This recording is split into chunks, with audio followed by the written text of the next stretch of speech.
audio feedback or someone is. Okay, well, I guess we can get started.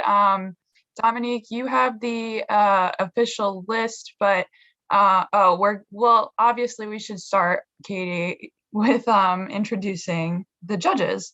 So we have a couple of judges here, some which you might recognize from previous Space Apps, some you might recognize from the symposium, others might be completely new to you, but we're gonna give each judge just, like 2 minutes to just give a little intro about yourself, where you come from and what you've been up to. And let's see, let's start out with Annalisa. Would you like to start? Hi, everyone. It's great to be here. Welcome to Space Apps New York. I'm really excited to be here. I am the chair and chief innovation architect of Women's Sphere Interactive and the Women's Sphere Foundation based in New York. And I've been part of Space Apps from the very beginning, actually. The founder, Deborah Diaz, is on our global advisory board. When she was CTO of NASA, she founded Space Apps together with her very inspired team. So it's been an honor to support Space Apps over the past decade. Congratulations to the New York City leads, Caitlin and Dominique, for putting this on and continuing with the tradition. I am a space enthusiast. I also recently joined Versatile Venture Capital in New York as a venture partner. It's a seed stage tech investment venture capital firm for early stage companies. I am also a global advisor to NED Biosystems, which is focused on treatments for some of the world's most deadly diseases like COVID and cancer. And so my passion for innovation and science is longstanding. So I'm super excited to be here and be part of the community and eager to hear about all of your projects. Thanks for making this happen. Thank you for taking the time out of your day to come judge for us. Divya, would you like to go next? Sure. There we go. There's my video. Hi. Thanks so much for having me. I'm Diviaprasad. I'm a postdoc scholar at the Jet Propulsion Laboratory. So I work to support the Europa Clipper mission, which will hopefully launch in a couple of years to check out one of the moons of Jupiter. And I'm also supporting a mission concept called Europa Lander, which will hopefully be selected and will land on Europa. So my background is planetary geology research. I'm completing my PhD right now, studying the geology of the area where Curiosity rover is exploring on Mars. And so I'm excited to be here, and thanks so much for having me. Yes, thank you for coming and judging with us, taking the time out of your day as well.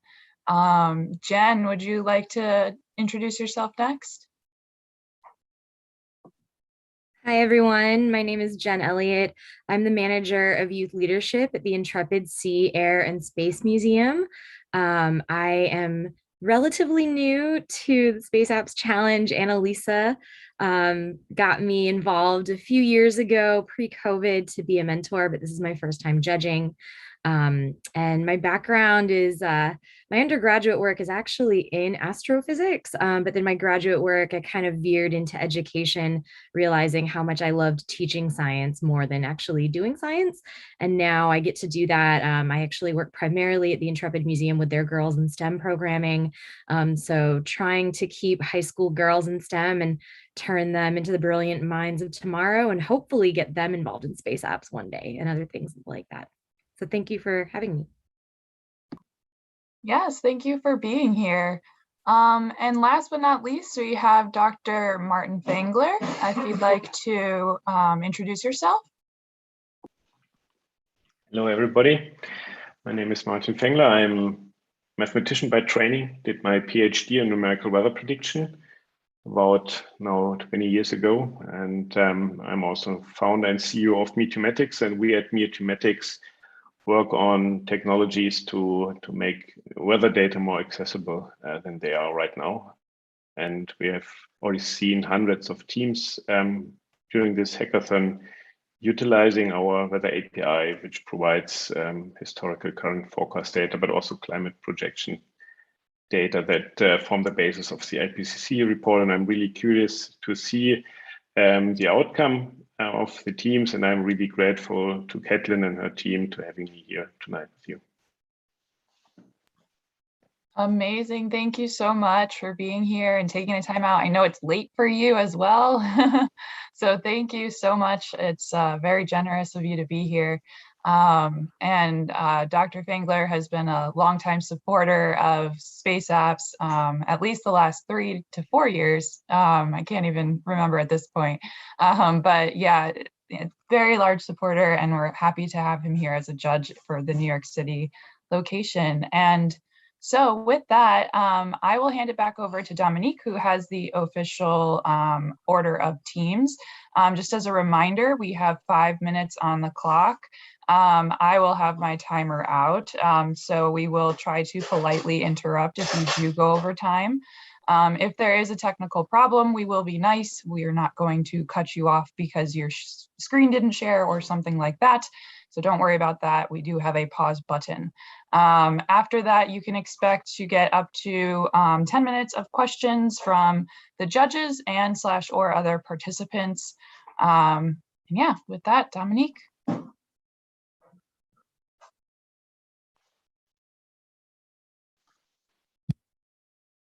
Thank you everyone for joining us today. We're very, very excited to have our judges here. As you heard, they have amazing backgrounds, and we just hope that they'll listen to the projects and have wonderful questions to ask and a lot of insight to help our participants if they want to continue working on the projects, or just to better understand how they could develop their projects further, or just for future hackathons, because we definitely want everyone to come back again next year. And we want to thank you and welcome our participants. We know that it was hard work this year. You had to do all of this remotely, and so maybe the experience was very different for you than any previous hackathons you may have had, but we really appreciate you taking the time out of your schedule to come here and hack with us. These topics that were presented are some of the most pressing challenges. Annalisa spoke briefly about COVID, and we have natural disasters, climate change. So there are a lot of concerns out there, and we're just looking forward to seeing your solutions to them. Today, we're going to have 4 teams present. We have Team NutriCube first. Next, we'll have Team Handica Space Exploration, and then Team The Big Telescope That Could, and last but not least, Team CSS Community Solar Solutions. As Caitlin said, you'll each have 5 minutes to present. After you present, if you'd like, you can everyone on your team can turn on their screen. We'll try to take a team picture for you, and then we'll proceed into the questions. Because we're kind of small this year, we're opening the questions up to the judges as well as to other participants. After about 10 minutes, then we will move on to the next team. If anytime you have any problems or concerns, you can send your questions in the chat, or you can ping us on Slack, or just say it above. We're having a small, cozy demo today. So with that, I'll say let's get started. So Team NutriCube, please feel free to start your presentation.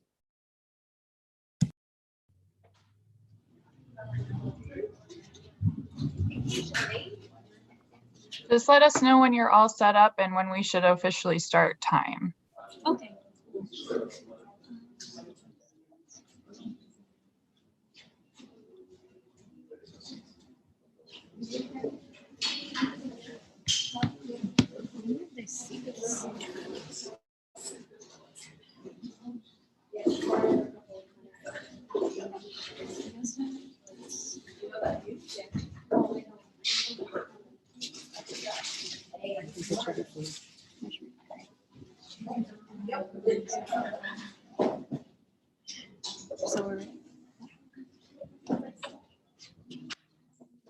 Okay, we're ready. All right, and we're starting time now. Cool. Hi, so we are NutriCube, and we're doing the challenge of Have Seeds Will Travel. I'm Mandy May, and I'm a visionary and artist. Hi, my name is Alexis Mena. I'm a system designer and a farmer. I'm Isaac Vidal. I'm a farmer and a creative. And my name is Kara Wells. I'm a mechanical engineer. So our solution is going to have a low impact, and so understanding how to survive in space could contribute to the possibilities of more space travel and civilization on another planet. And we also have the opportunity of like knowing the future of growing food. If we design a resilient method of farming in space, we can also use the same concepts on Earth, which could be climate change proof. And we're also solving the problem of the challenge. Our solution will address the problem of the astronauts' mental and physical health in space, and we will provide the nutrient and protein dense crops, which will promote better experiences and long expeditions. These explorations can then provide new findings and education back to those on Earth. And our approach to growing food in space, we designed a stowable and stackable semi-closed loop system for growing vegetables and mushrooms, which will provide key nutrients and protein to crew members during their long duration exploration missions. NutriCube is a packed kit that's easy to install, along with a maintenance guide for astronauts. As packed foods are consumed and space on board is freed up, there is opportunity for new NutriCube gardens to be installed. Here you'll find a little mock-up that we were able to do of what the pack kit might look like. We were thinking of the actual cube being more like a tent made out of very smart fiber that's antimicrobial, reflective, similar to like Mylar. And then inside of that tent is a silicone cylinder where it acts as a growing medium for the plants, and that can be physically removed and implemented. And then the light fixture sits in the middle. So there's a 360-degree growing plane, and you're maximizing your growing possibilities. Some of the design features that we've included are the sensors, the monitoring to make sure that you're up to date on oxygen, carbon, EC, pH, and humidity levels and temperature levels. We also make sure that we made this for travel so that the cubes themselves don't take up too much space, and that can be collapsed if more space is needed for other projects or other experiments. They're lightweight, and the tents will be semi-closed system with the flaps that allow airflow and exchange.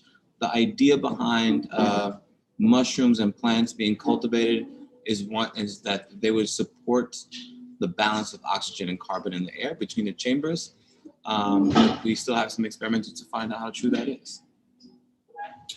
So the potential crops we have are, we're thinking of polycropping. So we have spinach, watercress, lion's mane mushrooms, oyster mushrooms, and portobello mushrooms.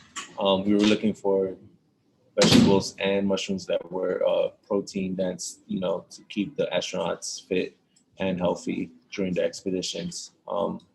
Our standing operating procedure, so we have the Pandoras. We named them Pandora's kits, which is a tray that includes all materials needed for the NutriCubes. It's pretty much a setup manual where you'll be able to set up without using any actual mechanical tools. So it's mostly made out of hand. So it's made out of carbon fiber as a support structure with smart fabric technology. And then the sensors come inside the motherboard. Programming is pre-uploaded with the majority of the work being completed in HQ on Earth. So as far as next steps and future opportunities, essentially we would want to make sure that we can prove all of the viability of this design. Essentially, we would want to do that on a system by system basis in order to ensure that we can actually build this as a prototype. And just to quickly recap, this technology would essentially be the middle ground between the advanced plant habitat as well as the veggie project. A couple more things to add on as far as the design features is that there's an air circulation system included as well as a water distribution system. The water distribution system would be basically an injector assembly that would be associated with the base, and the entirety of the base would essentially be able to open up and then be built. And the gap that the base then has from the material that it had initially would also be functioning as bladder systems and the actual maintenance of the facility itself. 5 minutes. And that was perfectly timed. Amazing. All right, great job. I will open the floor to judges first, if there's any questions. I have a question. Thank you so much, by the way.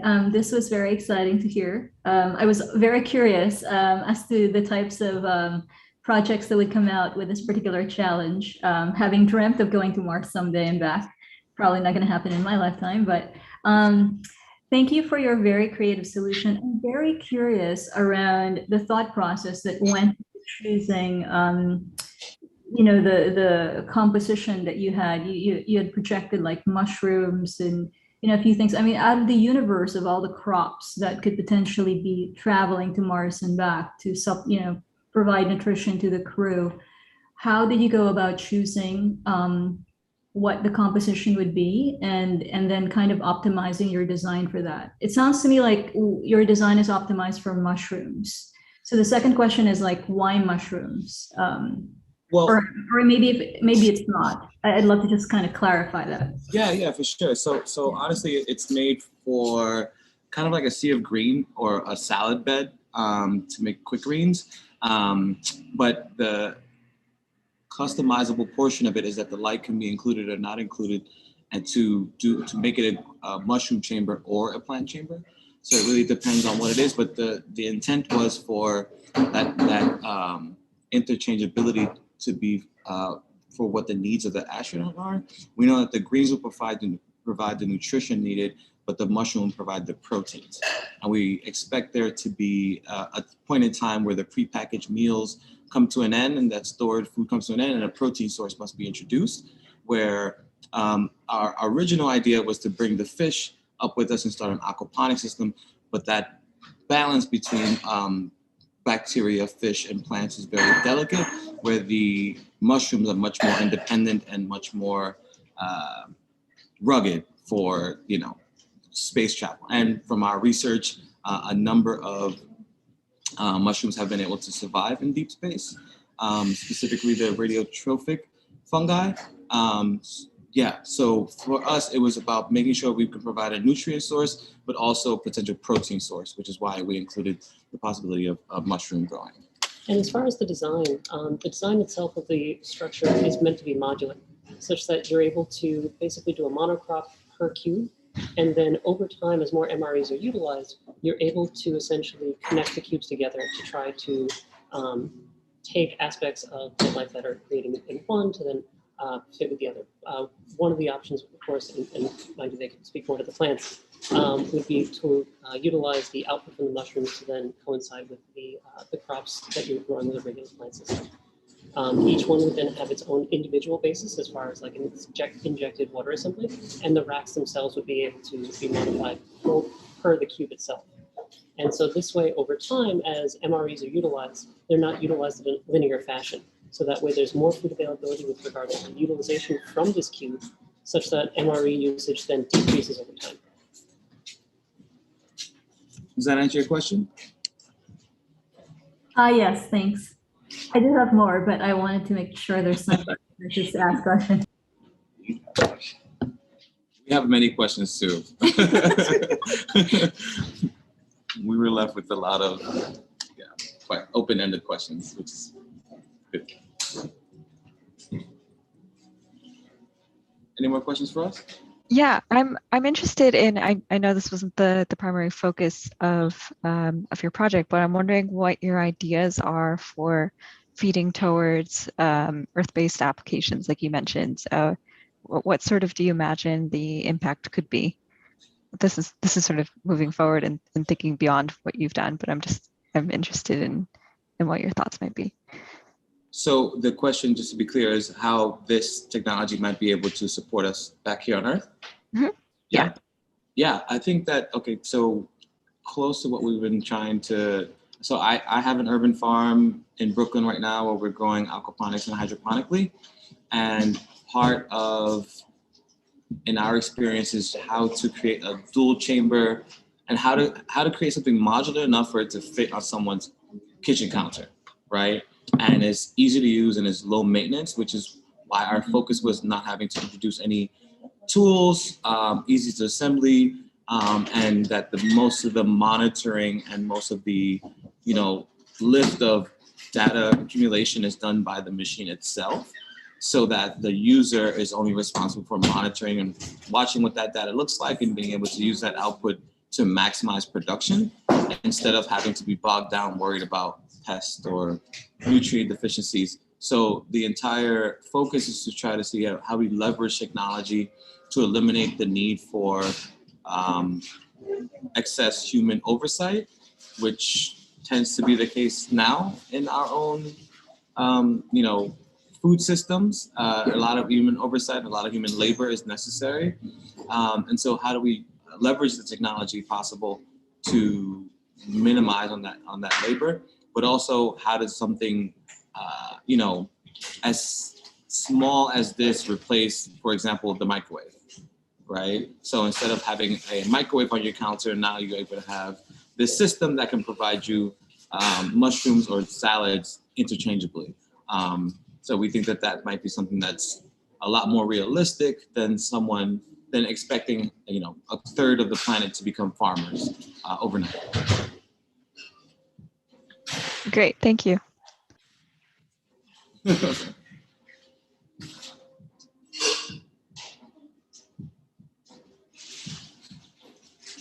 Any other judges have a question? And Lisa, if you have other questions, I'm sure you can ask if you'd like.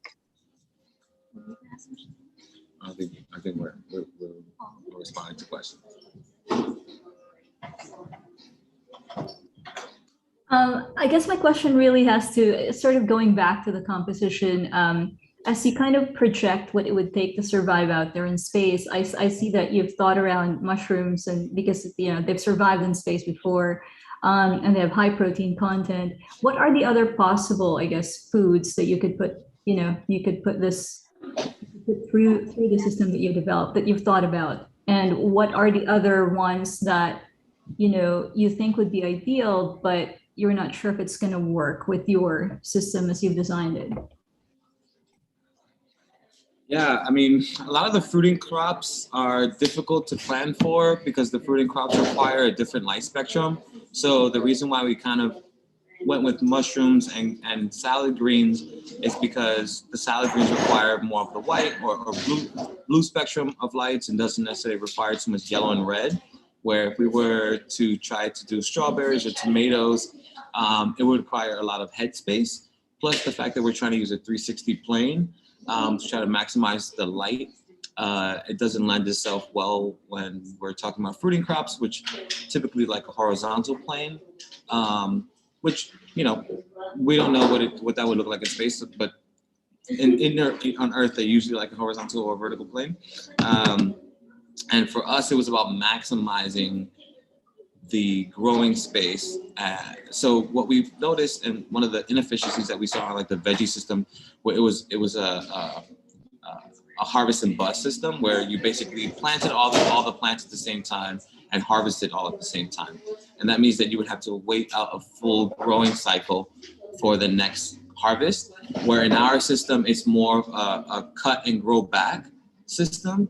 Where the Pandora's box can last you 6 months or 8 months, and the more greens you cut, and in one system you can grow a variety of things, right? So we offered purslane, spinach, and watercress as 3 potential crops, not just because these are some of the most nutrient dense greens, but also and this is something that veggie offered as well. Like the intention is to try to get them closer to a full salad. But one of my favorite things about a salad is the variety of greens in that salad.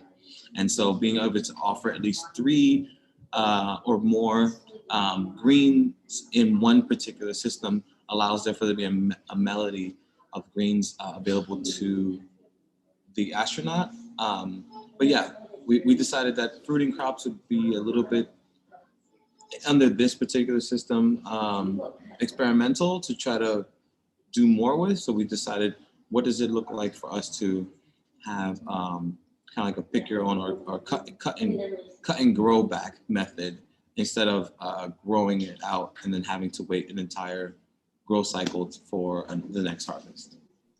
And if you could just remind us again, what are the inputs into the system? Like, is there any soil in there? Is there like water? Like I wasn't very clear when I looked through the slides. It wasn't very clear to me what input. Sure. So what we try to create and what we're going to be expanding upon on our final is like Pandora's kit, which is what the veggie system calls pillows. So in our Pandora's kit is dehydrated cocoa coir that already has the seeds in it. And then water is added to expand the cocoa coir and activate the seeds themselves. But they'll be in these collapsible silicone kits in a way that you can we were using the example of like a, microwave dinner kind of box. Like you can pick and choose which you want to grow. So you can kind of look at it like, oh, I want to do spinach and purslane this time around and kind of pick it that way. But it also allows you to do mushrooms in the same grow rotation. We basically, I don't know if you can see this here. This was our first iteration on, it's upside down, on a napkin, or envelope rather. And so the idea was for the light to be removable and for the chamber to be interchangeable between mushrooms and plants.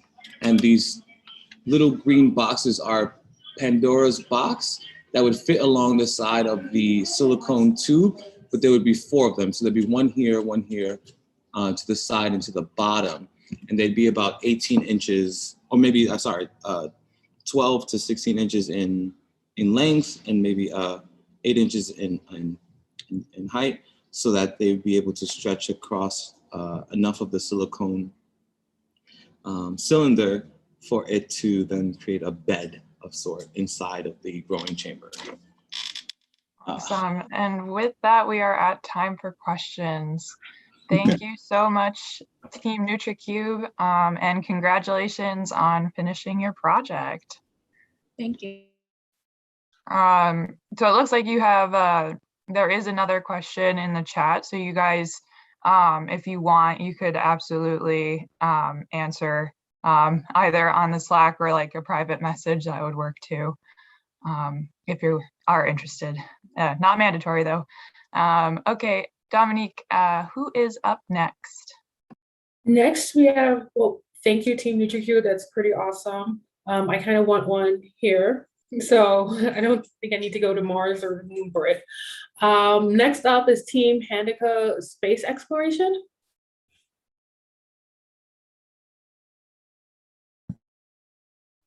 Hi, just testing my microphone. Works good. Just let me know when you'd like me to start time. Okay. Give me one second.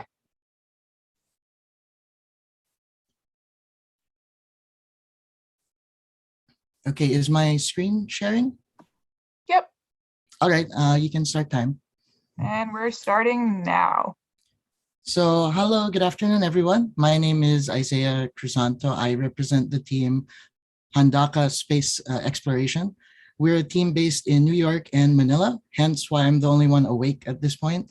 My teammates are asleep. It's 5 a.m. over there, but they wanted me to share the project with you, even if we're not quite done yet. So we picked the Trail to Mars, Can You Keep Your Crew Alive challenge, and we've been trying to build a Unity browser game for children 10 to 14 years old about the challenges of long-term spaceflight. The concept that we came up with for this hackathon is what we call Space Intern. So the idea is you're acting actually as a member of the crew on the first NASA mission to Mars, and you're the intern trying to get some work experience for your resume. We found this premise to be very funny and very relatable for a lot of young students who are trying to figure out what they want to do in high school, what they want to do in college. And it also puts less pressure on the characters so that they have the ability to learn from the other astronauts and crew members that they have on board. We were able so far to draw out a sort of storyboard of how the story goes, where someone gets rejected from a job offer and they see a poster from NASA that says, "Looking for interns, no work experience required." And you, the player, decide to apply for this position and are sent on the first mission to Mars. Throughout your mission to Mars, there are several mini-game challenges and puzzles that you have to solve, mainly around the different dangers that you may face in long-term spaceflight. In the first stage of the mission, so the story is broken up into 3 acts. We have the prologue and Act 1. Act 1 is where you leave Earth and you become this space intern.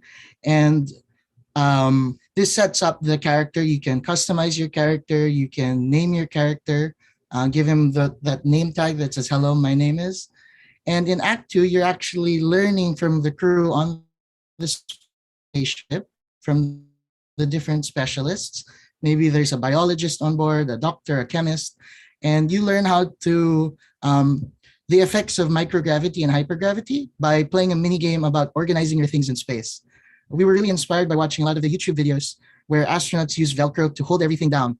And we actually discussed how there are no shelves in space because there's no need to hold stuff down in that manner. And we thought that was something fun that we could share with kids 10 to 14. You can also prepare food, check your emails from NASA, which is the main way we give our players quests and different activities. Finally, you'll reach Mars, and after reaching Mars, you'll go home in Act 3. And in Act 3, you have to do all of the mini games and all of the puzzles on your own.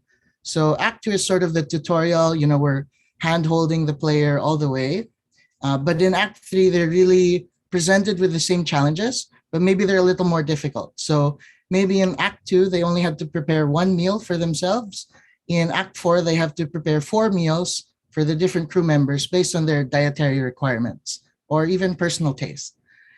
And finally, when you go home, you, the player, are able to add this to your resume and go back to that job interview. We don't have a lot of progress yet in actually fixing or finalizing the app. We have the prototype, and all the wonderful doodles you saw are actually drawn by my 12-year-old sister, who is part of our team. So I'm very happy that she and my mom allowed her to join this hackathon. This is the 3rd time I'm joining. I've never joined physically. I've always joined virtually. So this is not a very new experience for me. We do have a demo running on one of our friends' GitHub pages. So we can actually run the Unity WebGL on any modern browser, be that Chrome, Firefox, Edge, and basically have a sort of fade-in comic book style effect for kids to play through. So the impact of this is because it's built in WebGL and for HTML5, it can be immediately deployed on the NASA website if they'd like to share it with middle schoolers all across the country if they'd like to play with it. In terms of technology, in terms of mini games, we have 4 mini games that we've identified. So one is don't forget to check your email and tasks every day. We're very inspired by how NASA scientists regularly check their emails for new mission reports, new research, and also to communicate with friends and family.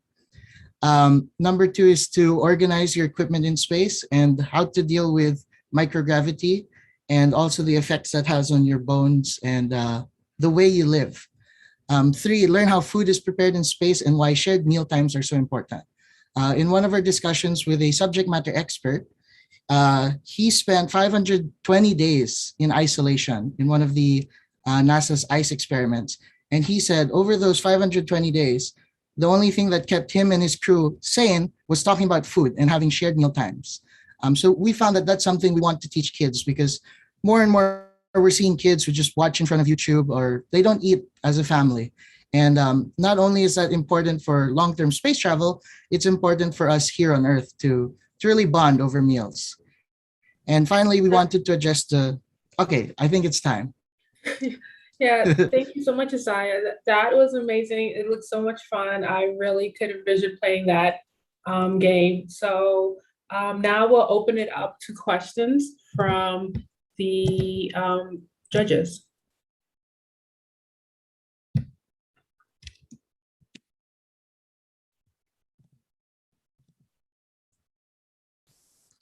I have a question. Yeah. All One, right. I love this. I think it's adorable, the drawings, everything. So thank you for sharing that. I'm just curious. It sounds very much like a the user is experiencing it on their own, and the mini games are all built in to teach them how to do their own tasks as the intern. But we hear so much in hearing from astronauts and NASA about the importance of collaboration and teamwork, especially up in space where anything can go wrong. You have to help each other out. What opportunities are there through these games and through this experience for the user to learn about the importance of that? So we did discuss having a 2-player mode. It's just that within the 2-day span, we weren't sure if we could implement it. However, some of the ideas we had about a 2-player operation is you could have maybe an older brother or a teacher playing along with another set of guidelines for bonus challenges. So these are things that they can do in addition and also to work with each other. We've also tested something called Parsec Gaming, which allows 2 players to play locally on one computer. So in the challenges, for example, preparing food, similar to Overcooked, both of you could prepare at the same time and learn about the different dehydration, rehydration, and maybe like microwave systems that are in space. Like something that I found really interesting is astronauts bring pita bread, not loaf bread, to space because it doesn't cause crumbs. Those are some things I think are really fun for young kids to learn about and think like, oh, okay, if we are going to space, what sandwich do I want? I hope that answers the question. It does. Thank you. I had a question as well, and I echo Jen. I think this is really great and exciting, and I hope that you are able to finish this as an actual project after Space Apps. Building on Jen's question around collaboration, and you were talking about contemplating doing a 2-player mode. If you actually are able to create like AI on the other side to sort of be your collaborator, you can have a single player that is interacting with different scenarios, by the other personality you've created. Is that a possibility for this game? Okay, so just to clarify, your crew size is around 5. So you're an intern with 5 professional astronauts. And the way they interact with you is they actually give you an email which tells you what tasks you should do and like, hey, can you help me do this? We wanted to do it this way because it saves us resources. We don't need to draw all the other characters. But it's also how we imagine, like, as an intern, you get your tasks. You get an email, hey, can you help me do this? Can you help me do that? And, kids love to be helpful. And so we really patterned it in a way that they're living an experience where they're working with experts or working with scientists. And they're saying like, hey, can you help me with this? Can you tend the plants for me? Can you prepare the meals for the crew? That's really the single player experience we imagined. So we're actually using an interactive storytelling tool called Yarn. So this is really more of an interactive story more than a full-fledged game. It's like reading a comic book where the characters talk to you and the decisions you make affect the health and the quality of your mission. Okay, I think that answers about the AI sort of thing. Yeah, I mean, I get it. It's sort of it's a specific design concept you have for this. I'm very curious how you arrived at using Unity WebGL out of a variety of possible platforms you could be using. Okay, so we found that it was the easiest to implement. And just for context, we're all college students. So within our team, we have a game designer, a programmer, and 2 multimedia students. So this is what we were familiar with. We explored alternatives like Flutter and Game Maker Studio. But when we read that you couldn't download the game, you couldn't let the judges download the game, we immediately realized it had to work on the web. And Unity is the fastest and most common way to get video games to the web. But if it's a good game, it can also be ported to any platform. So that's what makes Unity exciting for us. And if you were to complete this project, how long do you estimate will it actually take from where you are now to actual project completion? Well, for the minimum viable product, I talked to our game designer and he gave us a timeline of about 3 days. because we actually have most of the drafts, like the wireframe laid out. It's minimal animations. You'll notice it's still it's very much, we wanted to have that doodle and that childish feel to it. We don't want it to look too polished. And there's 3 programmers on the team. So we actually are planning to still finish it by midnight.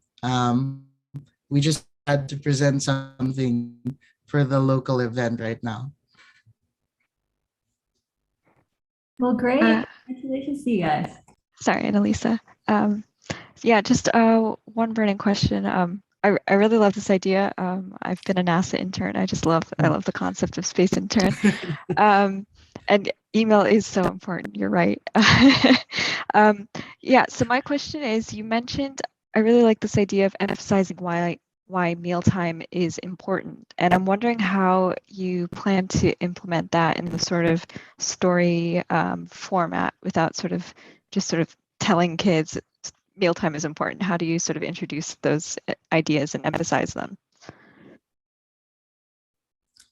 All right, I'm half Filipino, and in our culture, we don't say hello or welcome. We say "Kumain ka na ba? Have you eaten already?" It's a form of endearment in our culture, and for us, food is always preparing food is always a sign of love, and so that's something that we want to kind of have in the experience. So they'd have to put the ingredients, and while they're doing it, we want to really tell them, like, when you prepare for others, you know, you're preparing with care and interest in their well-being. And for the sharing like meals, we actually joined Space Apps last year, and we built an augmented reality dining companion with a teddy bear. So we were hoping to put a small, like maybe a Easter egg in our game this year. Great, thanks. It's great to hear from a real space intern. Yes.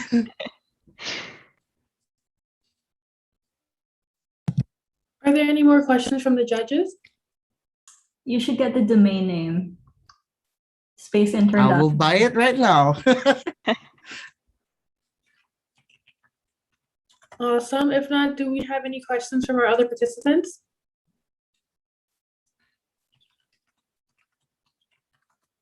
Hi, I had a question. Before I ask it though, I just want to say I thought the drawings are absolutely adorable, and your sister did an incredible job with that. So bravo to her. But my question, have you considered adding, like, because you mentioned like an AR application previously, have you considered, making this one AR, or maybe even potentially VR? I know there are libraries on the web that you can still have an application like this or a game like this that's virtual reality but on the web. So those are some wonderful ideas. I'm a personal believer in AR and VR.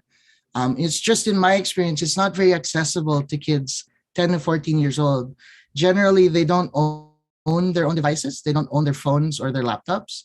They're just borrowing it from their parents. And so it's very difficult for them to convince their parents to buy a new phone that they can use, or to get a VR headset, right?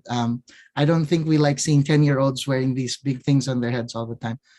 So it's not as accessible. I mean, I'd love it, and I'd personally love to feel the experience of being a space intern in VR.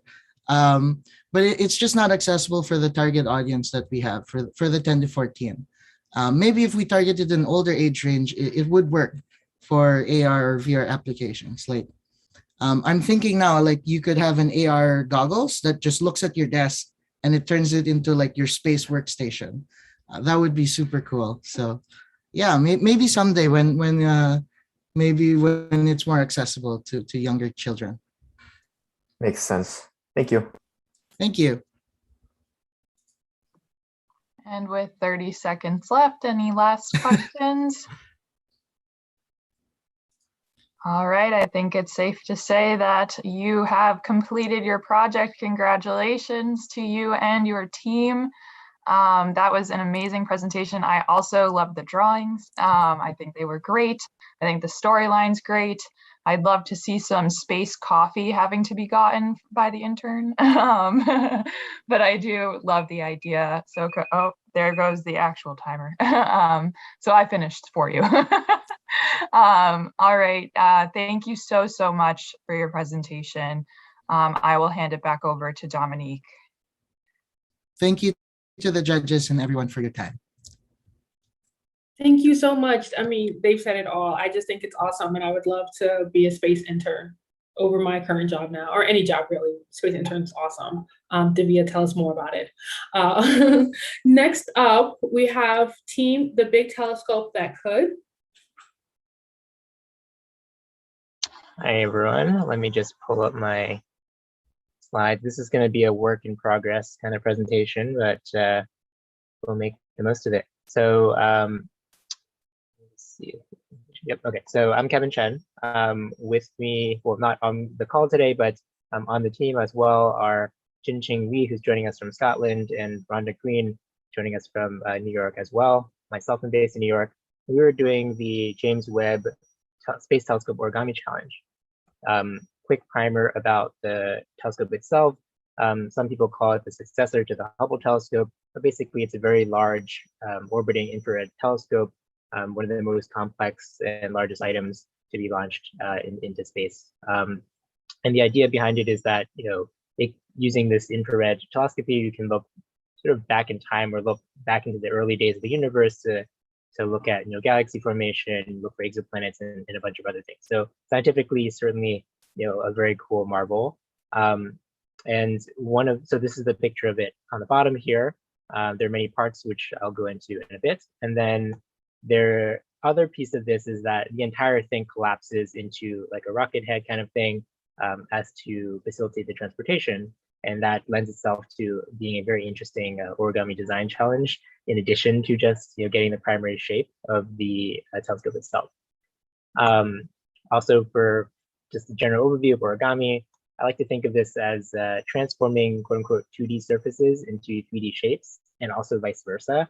And so on the right here is just a folding diagram that shows you, if you follow these steps, you can transform this square of paper into this crane, for example. But a few other things is, one is the focus on the form. Another is focusing on the function of what you're creating as well. So you can make something that, looks like a wrench, but can you make it actually do the things that a wrench does? So that adds a layer of intrigue to origami design. And then abstraction versus detail. So a classic example is sort of the cicada bug, which down here on the left, you can see is like a very simple cicada, often like a beginner model that's taught. And then on the right is a hyper-realistic type of cicada model, but they're both representing the same kind of thing. Obviously, one is much more detailed and hard to fold than the other, but part of the abstraction is like, choosing how complicated you want to make the model. So those were just, some of the tensions that we were trying to think about when creating like an origami model of the telescope itself. So our goal was to make the telescope. We wanted to be high fidelity, both in form and function. So we wanted to look pretty close to the way that the telescope looks, and we wanted to fold up the way that the telescope folds up. The other part, is making it accessible. So the more complicated you make it, the harder it is for other people to fold, and the less likely beginner folders or the general public may be interested in or able to participate in this type of art form. At the same time, we wanted to keep it like as classic as possible with what we call like origami principles, such as, starting from a standard shape, trying not to cut things, trying not to glue things, and using like as few pieces of paper as ideal. So those were all factors that like played into our design considerations. But really, we wanted this to be, a hands-on educational tool for intriguing people in science and art. It's also just like a very beautiful object, and as with any type of artistic representation, just making it for the sake of its beauty is also like cool too. I think just in the same way that a student studying anatomy or something, they draw pictures of hearts or pictures of human bodies and so forth to learn the form and the function. I think having this hands-on experience that people can do to like really feel and examine and think about how the different pieces of the telescope fit together could be quite an interesting educational experience. So anyway, the approach that we took, at first we thought about like what are the basic components of the telescope? And so we broke it down into approximately 5 parts, or 4 or 5 parts. So circled in red here is the primary mirror. So the light waves will be reflecting off of this, and then it reflects into the secondary mirror, which is the second component that we considered. It's like a little tripod thing, and then it goes into the sensor. And then on the back here, we separated a third component, which is sort of the instrument box, if you will, that houses the infrared sensor and a bunch of other tool instruments. And then here, these 5 silver kind of sheets are the sun shield. So because this is an infrared sensor, very sensitive to any type of like heat, it needs something to block ambient heat that's coming from the other direction. Otherwise, everything will just appear as like signal / noise in the camera's view. So this can like decrease the temperature by 900 degrees, but this is also a component that folds very compactly to be deployed. So this is the 4th part, and then the 5th part is this base, which is like the sun shield's container shell, which also has a little box here for sort of steering and other instrumentation, and then there's like a little tail here for balance during deployment and navigation. So we tried to break it down into component parts first, and then we thought about like what are the design principles that we wanted to apply to like construct each part.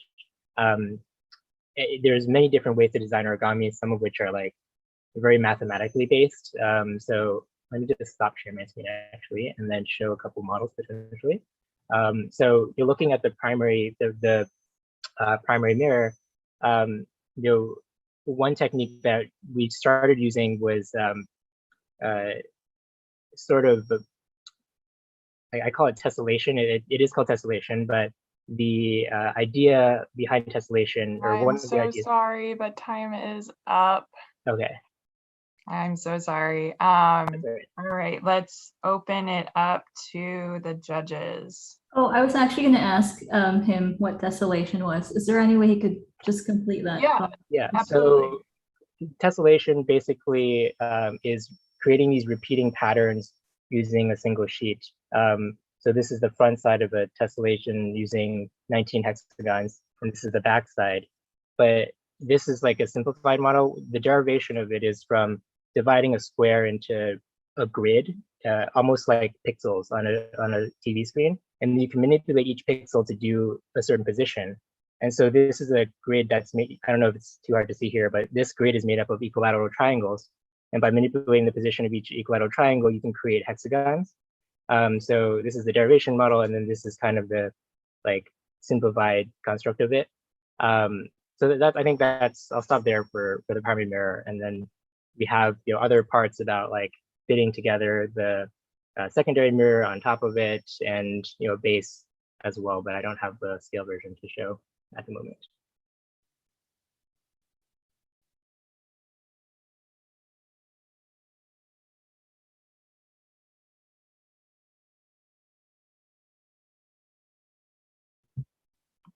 Any other judges' questions?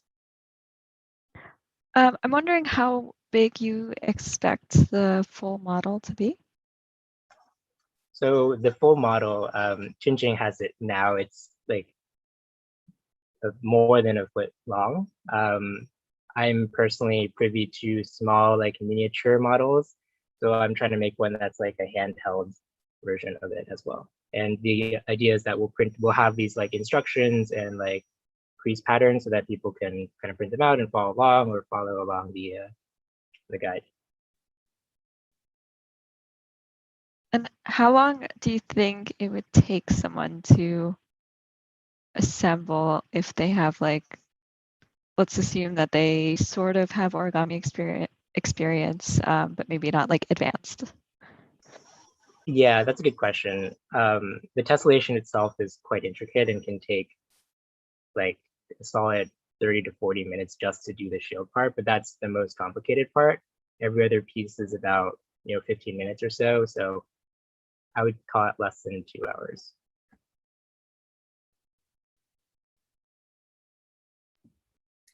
You showed an example in your presentation of some simplified versions of origami.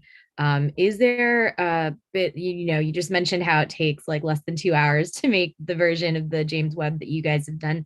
Are there any plans to simplify that, to make it more accessible to beginner origami artists? Yeah, absolutely. I think we just wanted to finish one model in a high level fidelity, and then we'll kind of walk it back to make it more and more simple. I think the ideal is something that can be folded in less than 20 to 30 minutes. And even as I mentioned, like abstraction is a big part of origami. You're saying make a unicorn, you're like horse with a horn, and it's like, what is a horse? Four-legged thing with like a kind of a long face. And so it's totally doable. I'm curious who your target audience is for this. As you think about who would, this is almost to me like a Lego puzzle, where it has mass appeal, but I'm curious your thoughts around target audience. Yeah, I think, we've considered from a couple of different angles. One being like, as origami enthusiasts, people like to fold cool looking things that represent real life objects. And I think there's certainly a niche market in the art aspect for people who just like want to fold a cool thing. And then there's also the science education aspect where it's a hands-on project to like learn about telescopes and learn about the different parts and a little bit of engineering in a way, and possibly even like the math of creating an origami object. I think college student area might be like a good sweet spot in that, because for example, MIT has this course about origami design, and they walk through the mathematical principles of how these foldable things have real life applications and how to like think through creating them. So I think that college audience can balance the artistic aspect, but also the technical details in a meaningful way. Very cool. Thank you. Thanks.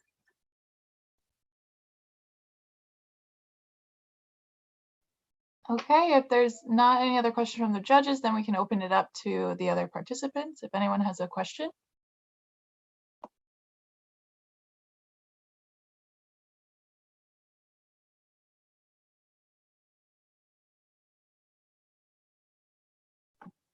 All right, if not, then I'd like to say congratulations. You guys have finished your project. I think it's really cool that you actually have like a folded mini model, even if it's not to scale. I mean, that's very impressive. So, I mean, you guys said that you were intermediate folders. I think that's quite advanced, at least for me. So congratulations, very well done. All right, Dominique, it is your turn.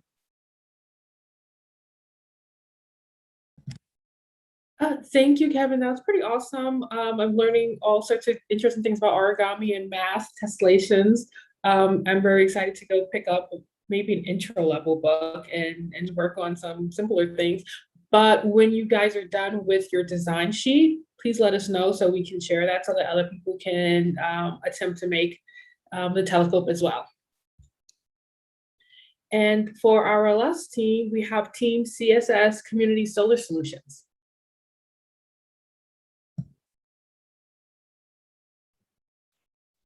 Hi, thank you, Dominique. I am here with Brandon.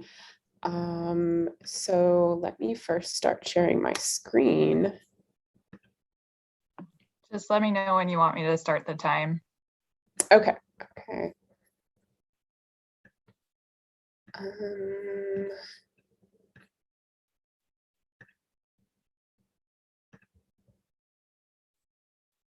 Okay, you can start it.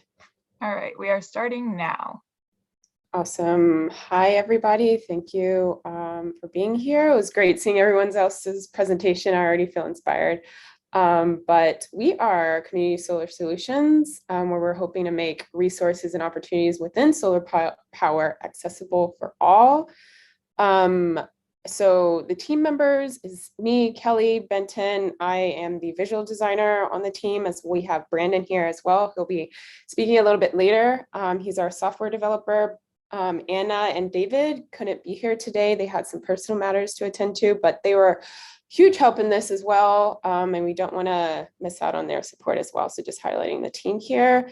and the different roles. So the challenge we chose was You Are My Sunshine, which focuses on developing a mobile application to access information on NASA's prediction of worldwide renewable energy resources. And so just digging a little bit deeper into the solution side of things, we decided to develop a mobile app called Solar View that could create an immediate impact focus on providing low-income communities with the ability to view the solar power levels in their community, as well as explanations and resources available for them to get started toward installing solar panels.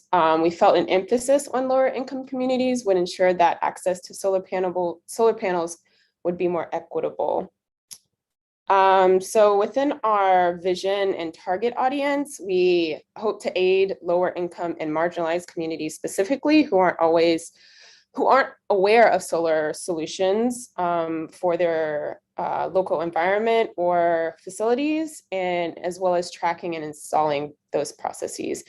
We want to help educate and inform communities of whom are being affected by blue lining, which is the negative effects on housing when it comes to climate change. And that happens a lot on lower income communities, as well as communities of color. And we also want to build knowledge on relative solar solutions within STEM and STEAM programs and youth and communities interested who might not have access to solar info or these type of programs due to financial barriers. So a bit of our process, we started initially with some desktop research, looking into different data sets that we could access, and then also did some interviews, and then got to up to now where we're trying to implement. Here, I'm not going to go into depth. It's just a few areas that we have for insight into our development. And interviews done, we talked to a couple of people, both potential and current solar panel homeowners, getting insight about their experiences and desires. And sort of, we also had user stories that we congrued together, if I hope you can still see my screen, based off of community members, how they could use the application, as well as community leaders.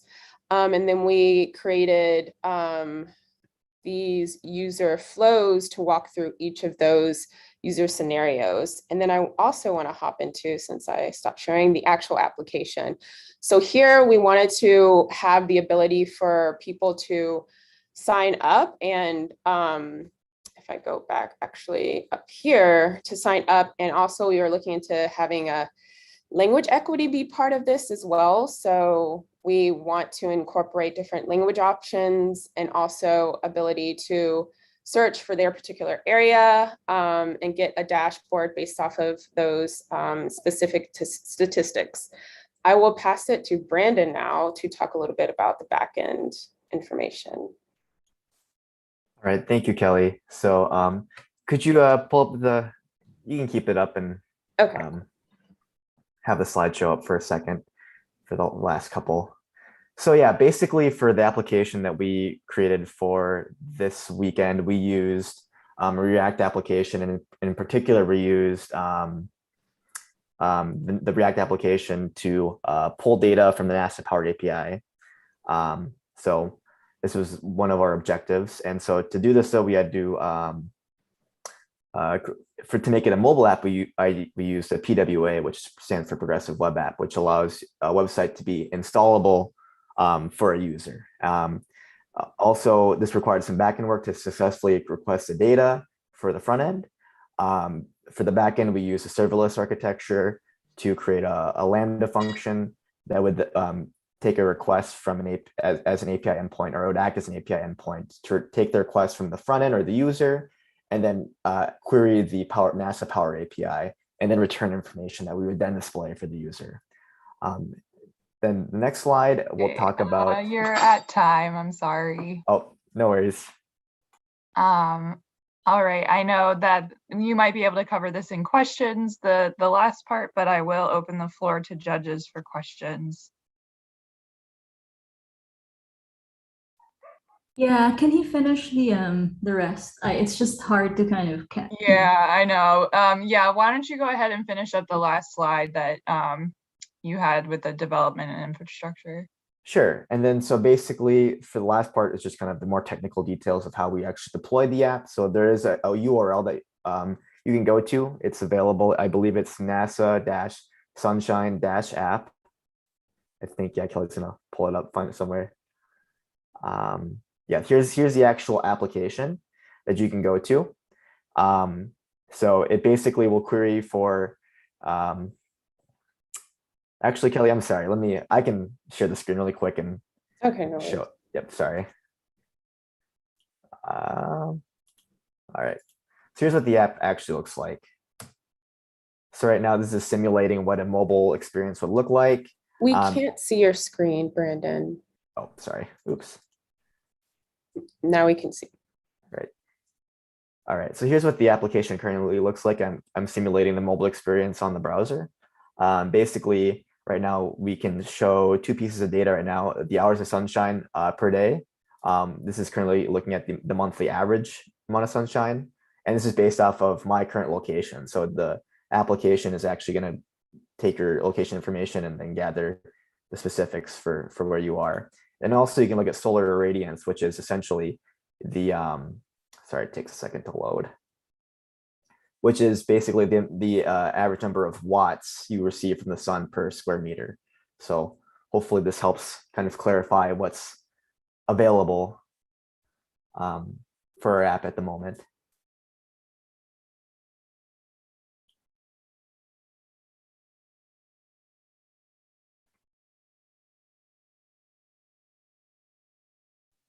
All right, any questions?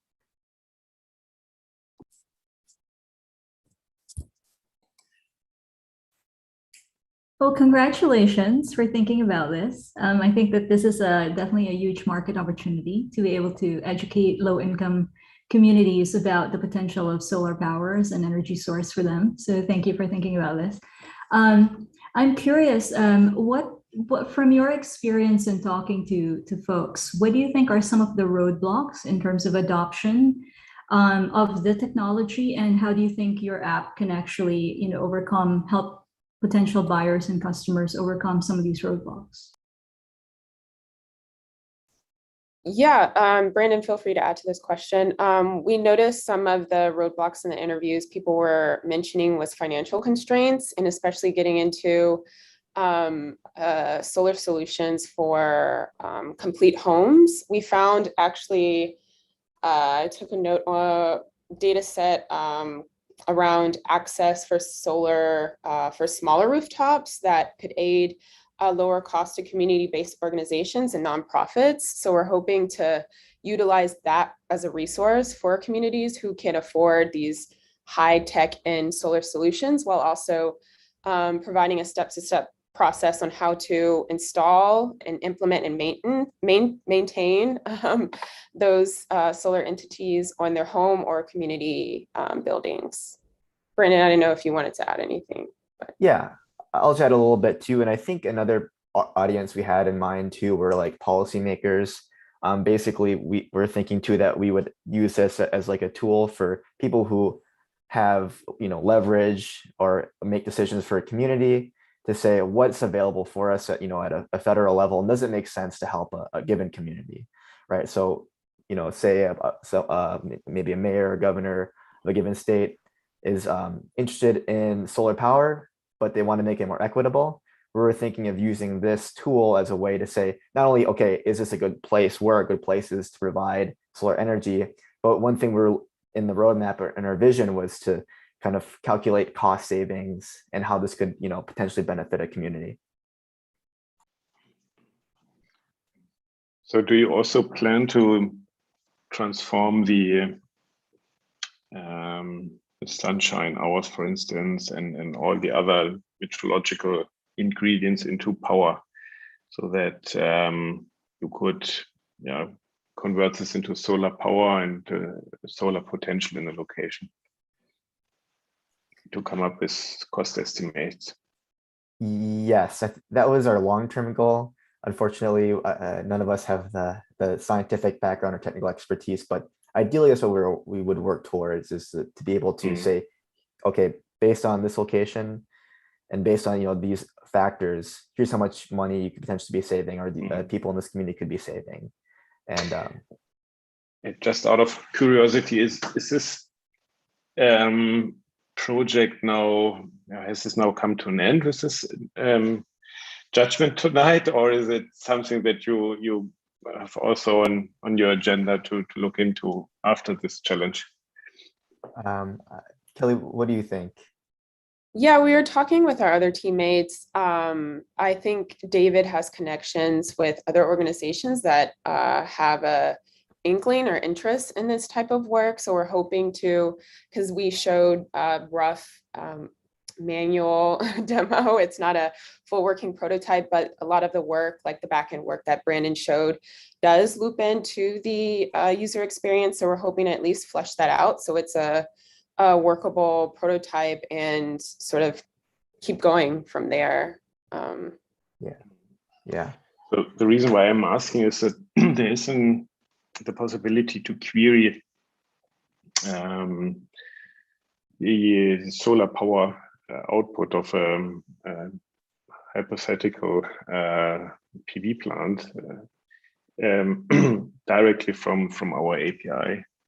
So this could give you all the ingredients to push your app to the next level. And this combines, of course, the diffuse radiation, direct radiation, and if there's a tracking methodology implemented for the solar power plant. So there's already a lot around, and what I could offer to you is that we support this project over the next couple of months or even 2 years or whatever, and to give you access to our API to get this into the air. Yeah, Martin, personally, I would, it's something I'd love to continue. And if we could, talk further, we'd be happy to do so. We believe this is something that, hopefully would provide another perspective on how solar power could be beneficial, not just for people who can afford to buy solar panels, but how can, governments, other institutions decide how to allocate resources to people who don't have it, who could stand to benefit from it. So thank you for that. Yeah, just drop me an email afterwards. Awesome. Is there any other questions? Otherwise, thank you all. Thank you. So much, and congratulations. Yes, congratulations. You have officially completed your project as well. This is why I love having our judges for years, because they encourage us to keep going with the projects. I think sometimes I've been discouraged to discontinue my project after a hackathon, but especially using technology such as the ones out there like Mediumatics, there are ways to continue your projects after the hackathon. So this is great news. We will definitely share emails with you guys so that you can exchange afterwards. But with that, I guess, Dominique, that's our last team, right? Yes, that's our last team, and congratulations. Also, I think it's really, I hope that you continue to work on this. As I was looking at your slides, I saw things like NYCHA and other low-income communities, and I was thinking, these are kind of communities that get lost in the mix when people talk about building solutions for the future. That a lot of times they'll come up with solutions that ultimately wind up targeting middle class or upper, because that's how their model starts. But starting with some of the most disadvantaged groups of people first, I think that's really inspiring, and I hope you go far with that. And I love that Martin has offered to, discuss collaborations with you to use his API, his Mediametrics APIs to further your project, because I think that would be awesome. I also personally am interested in things related to solar power, renewables, And so I just wish you the best of luck, and I hope you continue with this project and keep us in the loop as well, because we love to follow along. And this goes to all the projects today. As you continue, if you continue to work on your projects after this hackathon, please keep us in the loop. We'd love to see the ways in which we can help you and support you. And with that, I would love to have a team picture with everybody. If you are comfortable turning on your cameras, so you can get a screenshot of that. And then we will let the judges go on, leave for a little bit to make their deliberations. And then we will hear about the winner. It's okay if I take 1 second. Let me grab my puppy. I want her in the photo. She was supporting me the whole time.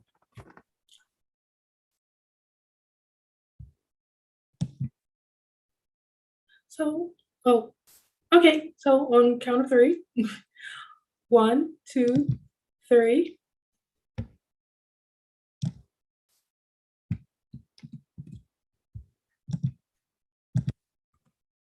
And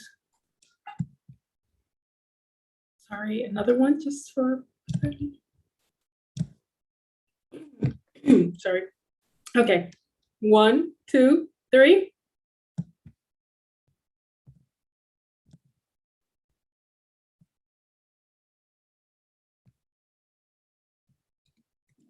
That one was so adorable. Thank you so much. And I'll email that out to you guys, and you'll also see it on our social media. So at this point, one more picture then. Brandon, you disappeared for a moment. I don't think you were in the last shot. Uh-oh. So, okay, everybody, one more, please. And now Isaiah has gone too. Isaiah. Oh, Mandy and your team. Can your team come back together? Mandy? Oh, yeah. Oh my God, these group pictures. We can do some edits too. All right. Okay. 1, 2, 3.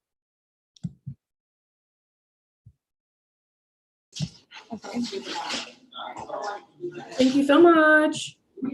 Awesome. All right, judges. If you check your emails, there was a deliberation room link. If you guys would like to leave this meeting and join that meeting, if you need the link, I can also send it to you. But if you guys want to chit chat for a few minutes and then come on back. Can we take like a break, like maybe a 5-minute break or something like that before we jump into the other room? Is that okay? Yeah, sure. So let's call it 5:35 p.m. Eastern Standard Time. The judges will go into the deliberation room, okay, 36. And from there, they'll come back when they're ready, and we'll keep this meeting going so everyone can remain on. Dominique and I have a few words. So yeah, let's take 5 minutes, everybody. We'll come back at 5:36.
Hello, everyone. As we wait for the judges to make the deliberation, I did have a couple of questions that I wanted to open up to you all, and feel free to answer or stay muted. It's fine, because I would just like to know more about your experience, the journeys you had over the weekend. What were the highlights of working on the challenges, working with your team members? What were some of the challenges, and then any constructive feedback you could give us on enhancing our hackathon for next year. We're hoping next year will be past the COVID pandemic and we can meet again in person. We're hoping to make it more of a hybrid experience so that you can continue to have team members who may not physically be here, but who are passionate about the projects and the challenges you're tackling and want to work with you. So that was a lot, but I open it up to you guys.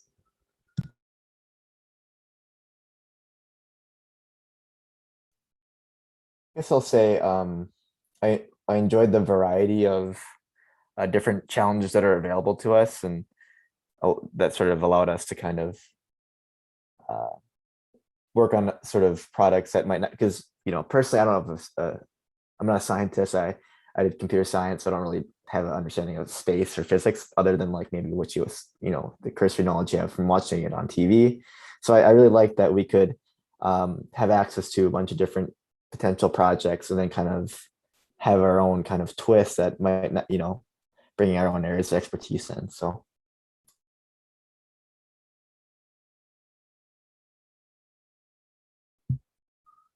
that's pretty awesome. I think a lot of people don't have necessarily a scientific background, or their day job is very different than any of the challenges or than any of the type of work that would be required for these challenges.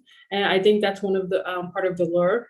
I definitely come back every year to help host it because I'm fascinated by the types of solutions everyone comes up with, because I think we think out of the box, you're very innovative, and it's crowdsourcing of ideas. And I think that's really what NASA and its affiliates or partners really are looking for. And so that's why we're so happy that you guys join, regardless of your background.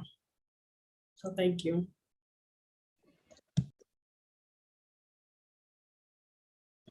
I'm just curious, this is more of a question on my part, but how is this event normally advertised? And compared to like prior years, how would you say the participation at like the local site is compared to before? So I can answer that. Definitely lower this year for sure. Not as low as last year, but low. We had a lot of people who registered for the New York location.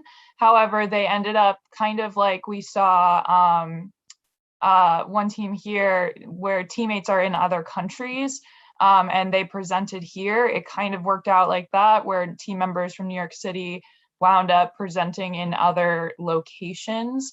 So we definitely had a little bit of lower participation. In terms of the entire hackathon, we were about even with where we were in, pre-hackathon or pre-COVID numbers.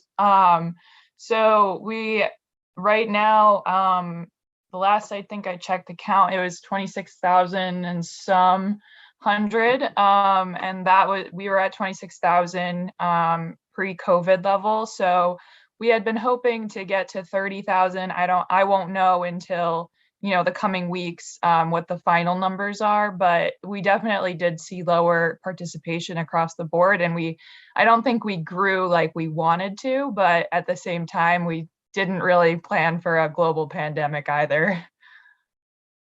But in terms of advertisement, I do want to say that this year we as New York City's like local hackathon, we did the same things that we normally do in terms of like social media pushes and things like that. But I think what we didn't see this year necessarily from other corporations is like Microsoft plugging this or Google plugging this or someone like really, a big service out there plugging the event like we normally do. And so I don't think there was as much communication this year as, previous years, but again, global pandemic, so. Caitlin, Dominique, can we borrow one of you ladies for the judging room?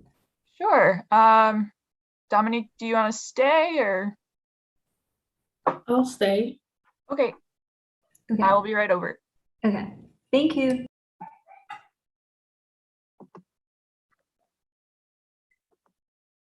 Did that answer your question fully, or were there any subparts? Oh, no, yeah, that answered the question. I agree with the previous comment that I think the diversity of the challenges was really appealing. But, you know, just personally, I think part of the appeal of going to an event, at least on the in-person, back when it was in person, is like the kind of local community aspect of it, which I felt like I didn't get as much of, understanding that it's kind of virtual. Of course, the benefits is meeting and interacting with people across continents, which happened in my team as well. I was just curious kind of about the numbers a little bit. So it did answer my question. Yeah, definitely. We did rack our heads trying to think of ways of simulating community experience that you would have with an in-person hackathon. Just that with limited resources and this being our first time doing it completely virtual, we perhaps weren't that successful. So we are definitely open to suggestions and ideas for how we could make it more interactive in the on the virtual side, because we want to do hybrids going forward.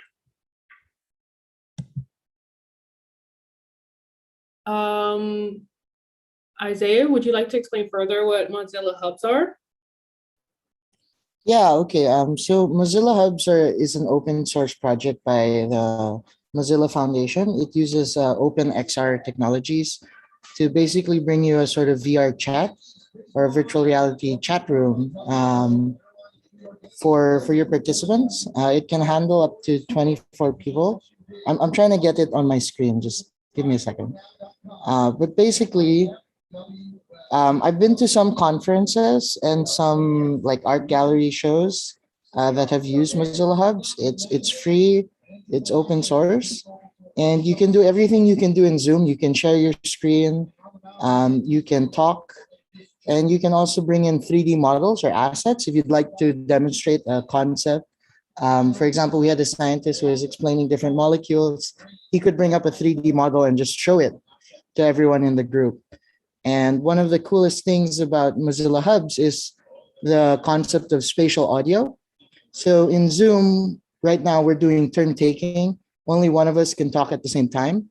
In Mozilla Hubs, your voice is dependent on how close you are to someone. So if you're in a room, you can split up and you can have multiple conversations at the same time. And that's great, especially when you have breakout rooms or if you have different teams. You can all gather together to hear one of the leads or the facilitators, and then you guys can walk around the 3D space and go to where you want to be and have your own discussion. It also allows you to upload your own avatar and everything. So it's really fun. So I'm entering a room right now, and this is one of their virtual conference halls. Mozilla Hubs is supported for all browsers and phones. And if you're lucky enough to have a VR headset, you can also use it there. So I've used this in education, like teaching students, and also in my class projects. And we've always had a lot more fun when we're here versus like Zoom. So yeah, that's just something I hope I could share. Yes, it's similar to Gather.town, but I know Gather.town's not free for everyone. And it's also 3D, which is a little more appealing for some people. But I love Gather.town as well. That's so cool. Thank you for sharing that. We'll definitely look into that. We'll look into Mozilla Hubs and Gather.town because we definitely want to do that. We want to bring a little bit more interaction. Even while you guys were hacking, I was talking to Caitlin a lot and just being very nervous. Like, I wonder what they're doing. Do they need our help? Are they not reaching out? Do they not know how to reach out? How do we contact them? Are we contacting them enough? are we overdoing it? And so I would just like to have some kind of non-invasive, more natural type of interactions if we have to continue doing remote or virtual. One of the things we want to do is definitely have more events outside of the hackathon. So we just currently, our thing is we do either boot camps or a conference before the hackathon, and then we have the hackathon for that weekend. And we want to branch out and maybe have monthly meetups or sponsor teams to work on challenges that like other NASA challenges. Do you guys have, we'd love to hear from you what type of activities you would be interested in engaging if we were to present it.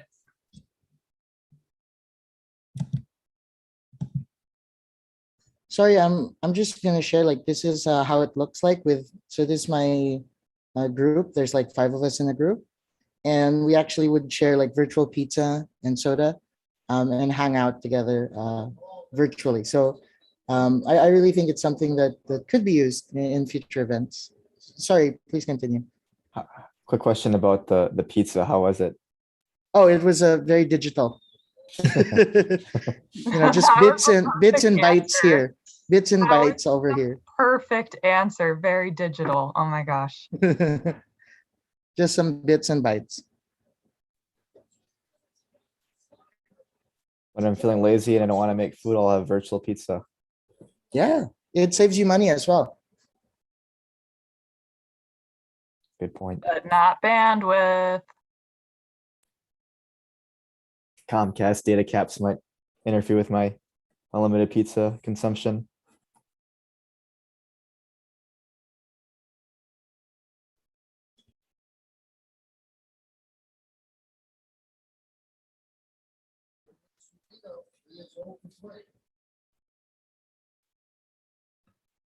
Our team had, because we assumed it was part of the, if I pull it up, part of the submission. So we actually were a bit extra and created slides. I don't know if it's helpful. Maybe we could send it along at a later time. I'm just trying to bring the presentation back up. I have so many screens.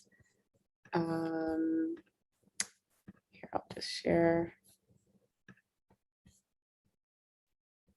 But we had at the end of the deck highlighted some obstacles that we faced. I don't know, maybe this could be helpful as a repository for future participants more so. And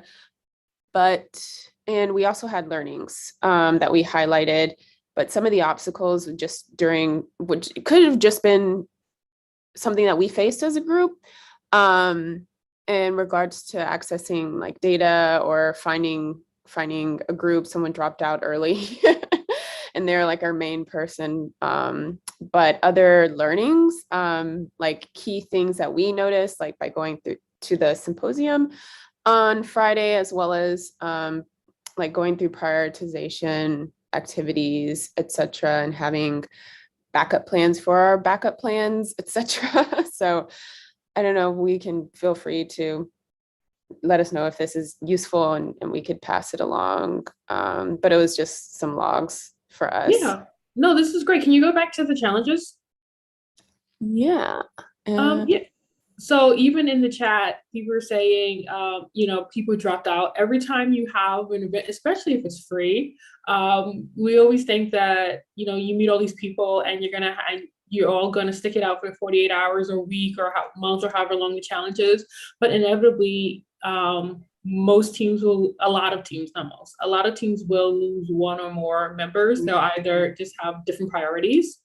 And so I think when planning your project, you might want to identify ways to make it modular so that, if someone drops, do you have someone else that can pick up the work that they're doing, or can you deprioritize that work and still have a successful project, right? Right. Yeah, I think that makes sense. And that's really helpful for us. We are lucky that they dropped out earlier on, so they didn't And then we had Brandon, who's been an angel. So glad that he was on our team to pick up some of the work he would have supported with the one who dropped out. But yeah, just some learnings from our side. No, I love them. Obstacle number 2, I think that's the best. I think that's the fun of it. If you pick something you know super, super well, I hope you have team members that don't know anything about it. So then it becomes like a sharing experience for you. But if everybody in your team was like, yeah, I'm a solar field expert, you guys would just like, I don't know. I don't know if the challenge would be challenging enough for you, because I think the challenges themselves are vague and open enough that they allow for people of different levels of experience to come up with a solution. But I think you guys did a pretty good job. Like from a starting point, I think you identified a lot of things that you could do, and you worked on them, and you showed it in your demo. And then the spot where you're at, where you say, "Oh, we're lacking expertise," or "We're struggling with the APIs," just like Martin said, like there are other like services that can sit between you and the NASA APIs or the NASA data sets to help make the process easier and help you gather the information you need so that you can spend more time doing the data analysis and also working on the user experience, right? If you're going to give this information to end users in their low income communities, what is the information they need to know? How are you presenting it? So you can focus more time on that. So, I mean, yeah, those are my 2 cents, I think. Yeah, no, that's really helpful. Thank you. I appreciate it. Yeah. And I think the judges aren't back yet, but we had this slide. I just wanted to acknowledge it from Dominique and Caitlin's perspective. Thank you so much for hosting this. This was my first Space Apps Challenge weekend, and it was pretty cool. I'm from Houston. I'm actually in Houston now. And I grew up here, and going to NASA on like field trips and stuff like that when I was younger was always so cool. So yeah, thanks for hosting. And yeah, I'm gonna Thank you. screen. Thank you. It was also my first experience too, so it was a good time though. I'm so glad you guys came. Thank you. One of the things about hosting is that we're always nervous. Are people going to come? Are they going to meet new people? Are they going to work on interesting challenges? Are they going to have a good time, take something away? So I really hope you guys did. I, loved all of your projects, and, I was taking notes, and I was also cheering you guys on Twitter. I don't know if you'll see it, but go to our channel. I definitely posted it for all of you.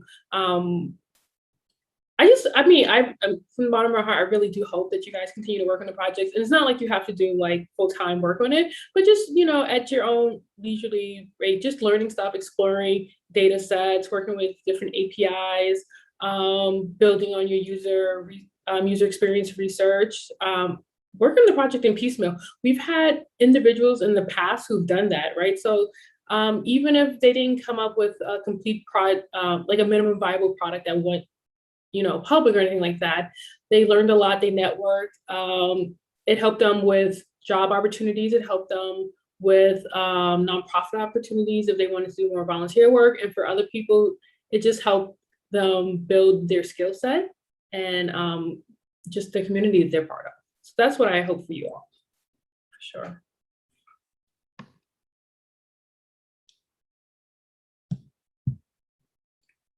I don't know. I mean, I think the fact that the judges haven't returned yet means that, they loved all your projects. And so it's difficult for them to make a decision. Yeah, I mean, everyone. I was just really. Oh, go sorry, ahead. you Go ahead. Okay, I was just gonna say, yeah, everyone. I loved everyone's presentations. It was just fun seeing, it was such a diverse array of different projects and people with different backgrounds. It's really just awesome to see everyone that was involved. So it was just a really great time all around. Yeah, and I was just gonna say, the judges are conflicted, which is why I was called in. So they are not having an easy time. In fact, they wanted to nominate all teams. So unfortunately, due to constraints set forth by NASA themselves, we do have to only choose one team to move on to global judging, which is unfortunate. However, again, that does not mean you cannot work on your projects afterwards. I'll tell you this much. I had a project in 2018 that did not win. However, we worked on it. Following year, we did win, but we worked on it so much and we connected with so many NASA scientists throughout that process. Just like personal contacts that, I mean, if you were at our symposium, you heard Ariel talk about how the contacts she's made here through Space Apps, she still uses as mentors in her daily job now, since 2014 when she first participated. But I've noticed the same thing. I mean, I've met with people who are living in Greenland on the ice, people who are in the North Pole studying the ice because our project had to do with sea ice. And that's where Mediamatics comes in, is we were under contract with them because Martin had seen our project and was very interested in it. And, we kind of found each other by accident. And, here we are almost 4 years later with a great professional relationship. And, I'm still under contract with Mediamatics, which is great. I haven't worked on the project in a year, but, don't be me, don't be like me. But yeah, it's amazing the opportunities that this hackathon can really afford you, if not in the 48 hours that you participate, physically here with us afterwards. People are going to be interested in this, that you took the time to sort out a problem and think about it, and not only think about it, but like put your passions into it, put your own spin on it, and really create something out of nothing.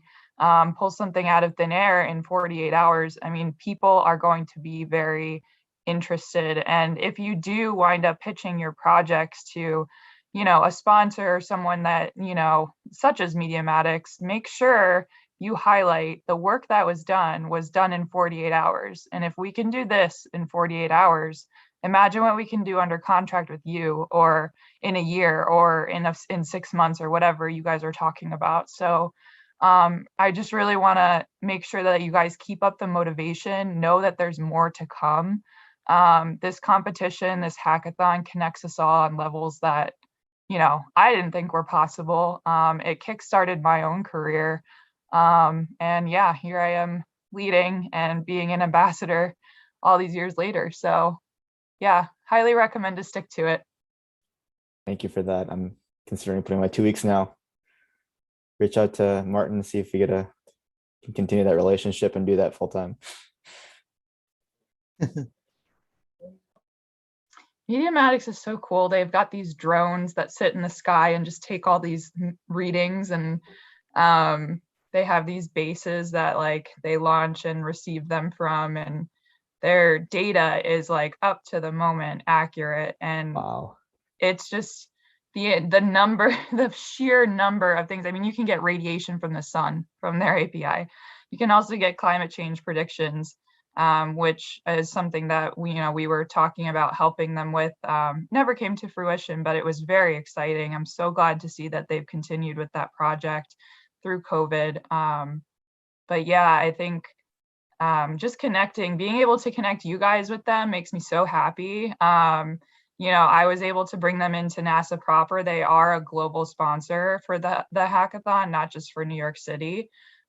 So, I'm glad that relationships like this start from just like a 48-hour weekend. I think Martin will be a lifelong friend of mine. And, that came from Space Apps. that's awesome. Yeah, my expectations, I really had no expectations. Me, Kelly, and David, and then obviously my sister tagged along for a little bit. I mean, we just kind of formed together pretty casually. We just didn't know what was going to come up, what would come of this weekend. But yeah, no matter the outcome, this has been such a cool experience. So yeah. And then Dominique, I was actually going to tell you, I don't think the MIT main prize worked out. Did you hear anything about that? I did not. It was pretty late in the game, but maybe it'll happen next year. Yeah, so I think you guys have to stay tuned and come back next year, because if MIT sponsored us and gave us our great first prize in kind MIT Media offer. Lab. Yeah, oh, MIT Media Lab, I'm sorry. MIT Media Lab. I'm not supposed to just say MIT. Sorry, MIT Media Lab. Yeah, if they're awesome enough to give us an in-kind prize to the New York City hackathon, they were willing to give an actual main prize as well. You can only imagine how amazing that would have been. But we're hoping that next year it comes to fruition. So you guys have to come back now. Sounds like it. I just also want to share because I've joined 3 of these, but they've all been virtually. The first hackathon I joined, I was actually turned away. It was very sad, but we were turned away from the event because because of some miscommunication, and we weren't able to do the Space Apps Challenge that year. But we did, like, I decided that I would come back next year and we would try again. And I just want to say that from my school personally, like, the respect for NASA Space Apps is very high. And just participating, people already think you're like a rock star. And some people seem to think that you're actually working at NASA if you just do a hackathon for them over a weekend. So the respect and the like how people view the Space Apps Challenge and the hackathon is very high. And I think it really is a value to anyone, whether it's your first time or you're coming back to it. It's really a great experience every year. I do hope to meet you guys in person someday. Oh yeah, we'll have some meetups. We'll have to get Kelly from Houston to come on over.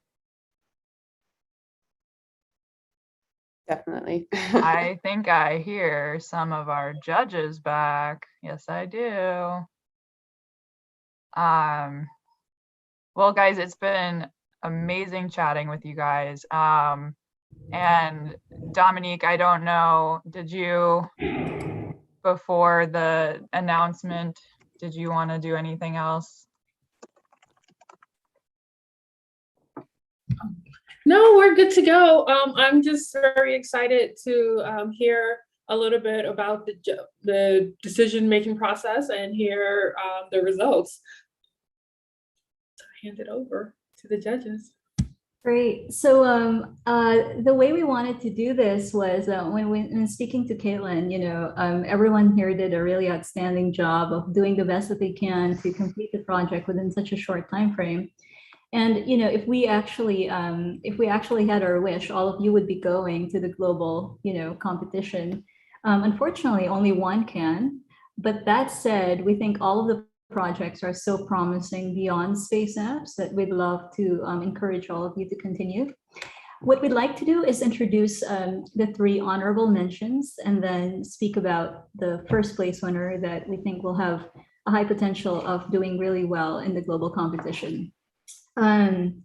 So to start, we have the honorable mention for highest potential for Earth applications and impact on humanity. And that is the NutriCube team. So we'd love to bring you up here, NutriCube team. Are you all still here? And would love to invite the judges to kind of share our thoughts around, the NutriCube team and highest potential for Earth applications in humanity.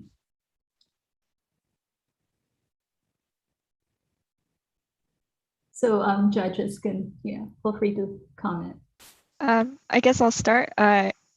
Congrats on finishing this amazing project. We really enjoyed your idea and how you communicated it, and also especially the potential not just for astronauts but also here on Earth. It's an excellent idea wherever it is, providing food and especially relevant nutrition to people who need it. So well done and congrats. Yeah, and I really loved the thought you put into the crops that you were thinking about, the mushrooms, the greens, even just thinking about kind of that like rotation of crops in a way so that there's always something growing, which is different from the veggie system. So I really like that as well. And just like Annalisa and Divya said, the application for use here on Earth and not just in space, like there's so much potential there. So great job.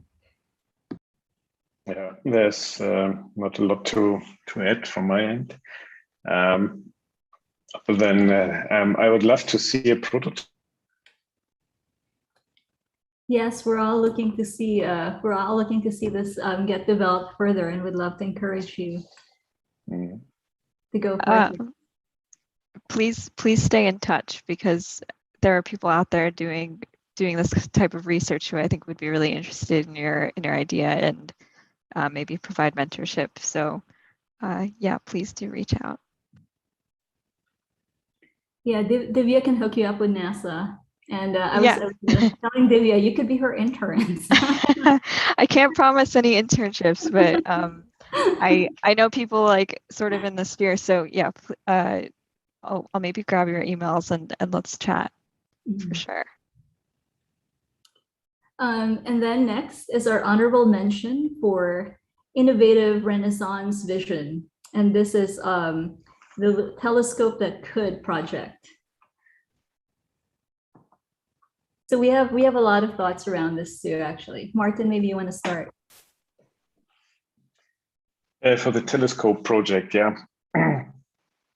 So it's definitely something which we also like to encourage you to continue working on it. And this has a huge potential for even larger telescopes in future.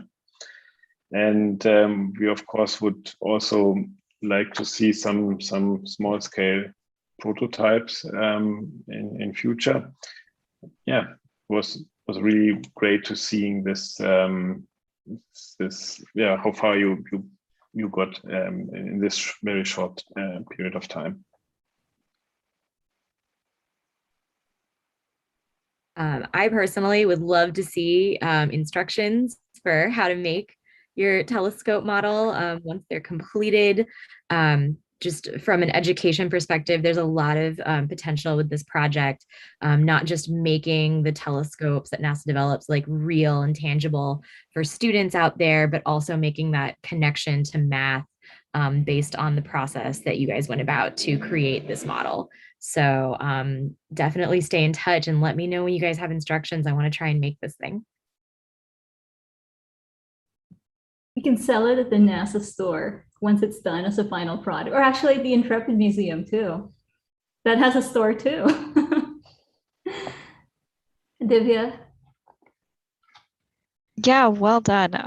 I'm very impressed that in just such a short amount of time you found solutions even to the mirrors. If you know how the mirrors were developed, that took years, of course. And I really like, I'm also an artist as well as a scientist, and I really like this idea of being able to, for example, bring this to college students and get them to make connections between mathematical principles and art, and also exploring like the engineering of the telescope. So well done, and yeah, I'd love to fold this at some point.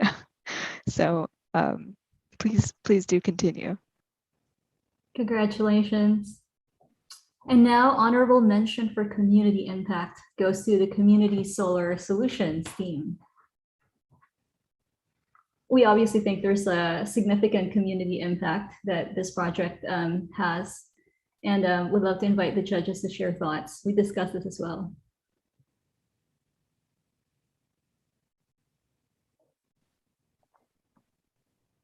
I guess I'll go first. Yeah, like I think it goes without saying, community impact in your project was what came up for all the judges when we were deliberating. And the audience, the target audience with low income communities, that's not something that you typically hear as being the target audience when you come and do these hackathon days. So the fact that you thought about making it accessible to those populations is really wonderful. And just on that basis alone, I do hope you continue with this project. Yeah, I think we talked about this before. We are happy to support you with this, especially concerning the data and some experiences that we have done here in Europe, where a lot of solar assessment tools are already available. But taking those tools, learn from those, and taking them to other regions and especially to those communities, something worth further looking into, and yeah, we're happy to support you with this. Thank you, Martin. Divya. Yeah, I really appreciated your vision in not just reaching communities directly, but also thinking about how it could affect policy, of making a lot more tangible to lawmakers, to policymakers who could actually sort of visualize these things in their neighborhoods and consider the people living there, which I think is really important. It's important to make that connection between communities and politicians about climate change. And I also really appreciated the interviews that you did, reaching out to community members, community leaders, and assessing where those needs are. So it would just be amazing to see this be implemented, be developed, and the scope broadened, or just to, developed more of the technology. So yeah, well done and congrats. Congratulations. Thank you so much. And for our first place winner, the Space Intern project. And we had a lot of thoughts around this as well, for why we decided that this would be the nominee from the New York City Hub for Space Apps globally. So I'd love to invite the judges to share some of those thoughts.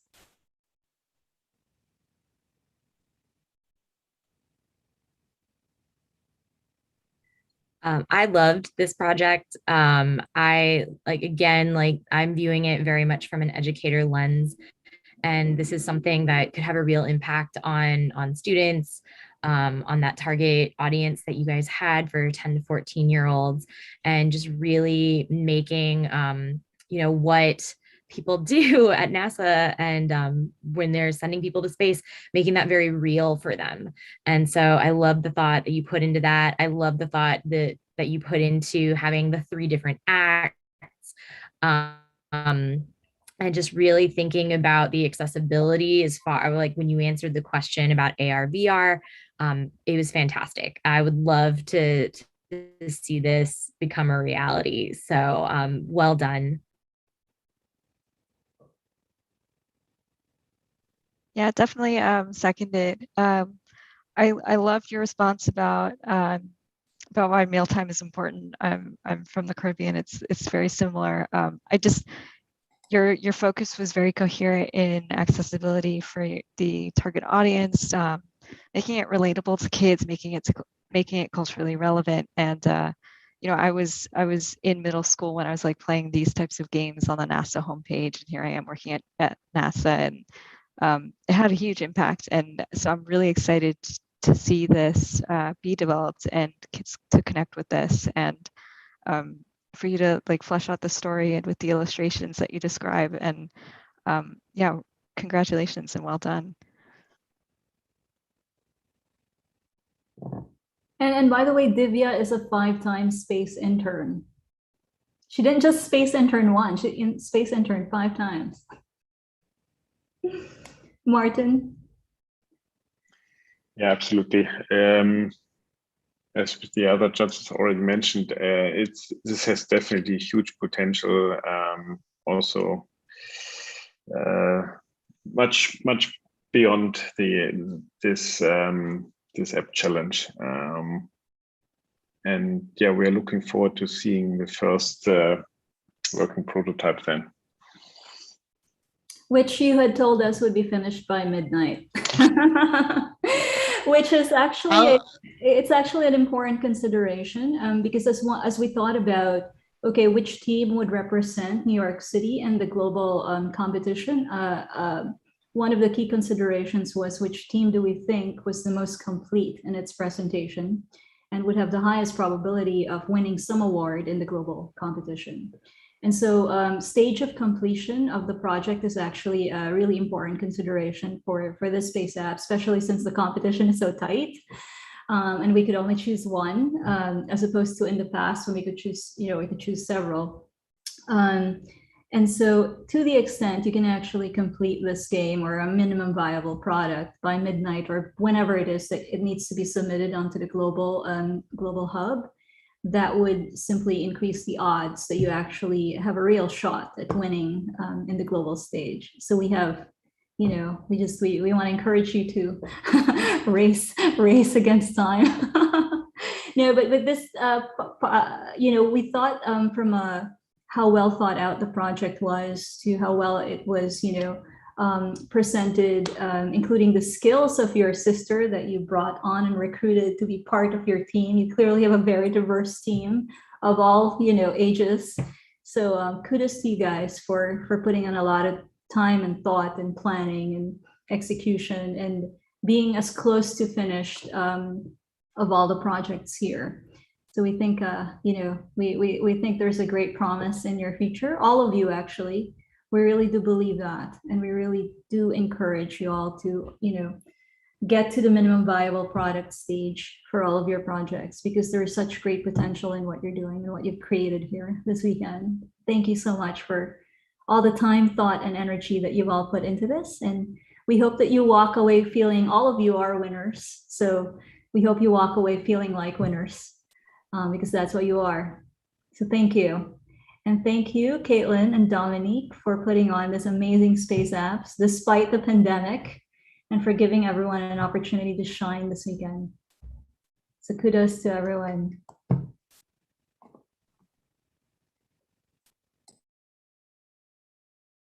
Am I unmuted? I am unmuted. Okay, my screen froze, so I wasn't sure. Thank you so much, judges, and congratulations to our winning team. We definitely would like to help you perfect your project page before midnight tonight, so that it is at the most complete stage it can be for judging for the global stages. I want to say before we complete for the night, I want to say thank you so much to our judges for taking the time out of your day. This wasn't an easy decision. This was definitely harder, and the fact that we were limited to only one team definitely made it even increasingly harder. I was conflicted myself which one I liked the best, so I can't imagine the conversations that went on in the deliberation room. So thank you so much for your dedication to Space Apps, for your dedication to the New York City Hackathon. It's really been great to have all of you. And yeah, I guess, Isaiah, if you'd like to, if you have any questions for the judges for your project, or if there's anything you'd like to say. First, I would like to say I'm very humbled and very grateful for all of your sorry, I just never expected this.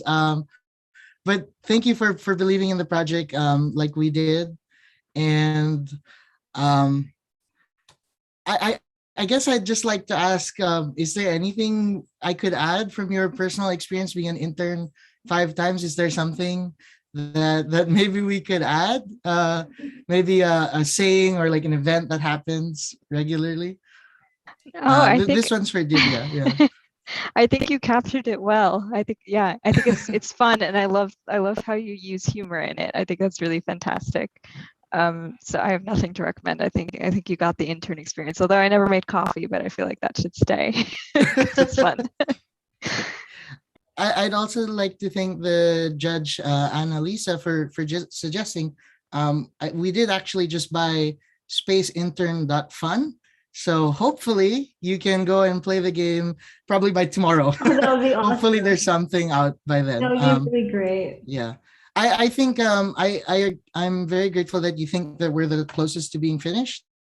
Obviously, I don't think you can build a game in 48 hours, but I do think, like, from what you've said, what's important is to show the essence, the story, and that it's really geared towards these kids. And when I told my younger sister, she felt that she wasn't good enough to draw for this project, and I told her, like, no, you're perfect, because you understand what you want. You know, your style, your art style is how I remember also growing up in high school. I would play the games on NASA's website, on Nat Geo's website, which has brought me to where I am today. So I do agree that games are a very special place to cultivate young minds, and I'm so glad for all your support.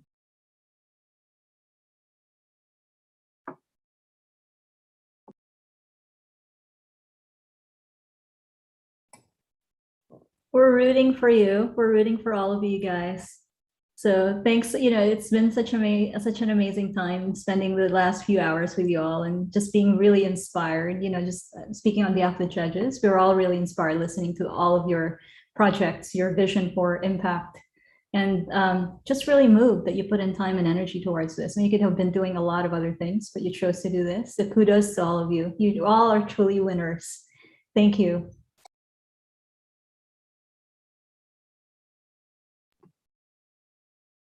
Great. Okay, guys. So I think that is everything that we had planned for today. So this will conclude the New York City's hackathon, the local hackathon. The hackathon continues on a global scale in the next coming weeks / months, sometimes, depends. But Isaiah, we will be in touch. Kelly and Brandon, I think I gave you both Martin's email, so you guys can stay in touch. And yeah, we really hope to see you guys continue on these projects. Please stay in touch with us. The Slack will remain open. You can message us at any time, and we are here to help. So if we can offer any resources or anything like that, we will do our absolute best. And we do want to thank you on behalf of Space Apps NYC for coming to our hackathon and participating and spending the time working on these challenges that other people might not necessarily have thought of this weekend. And before I close it out, I'll let Dominique say her closing remarks as well. No, you said it all. I'm still just like living in the moment. I enjoyed every moment of this. I think it was worthwhile to host the symposium. It was worthwhile to host this hackathon. I'm so grateful that these judges came out to support our participants, us, and give invaluable insight into how our participants can grow with their projects and just in general. And I hope to see the participants in some of our future activities and in next year's hackathon. And I want to follow your projects as you continue to work on them. So good luck, and thank you so much, everyone, for participating. Congratulations, everybody, and have a good night. Or good evening. Or good evening, morning. or good Wherever morning. you're from. Yeah, have a Good night. good Thank one. you. Thank Have you. a good night. Good night. Yep. Thank you, everyone. Good night. Yep. Bye. Everyone. Bye. Bye. Have a great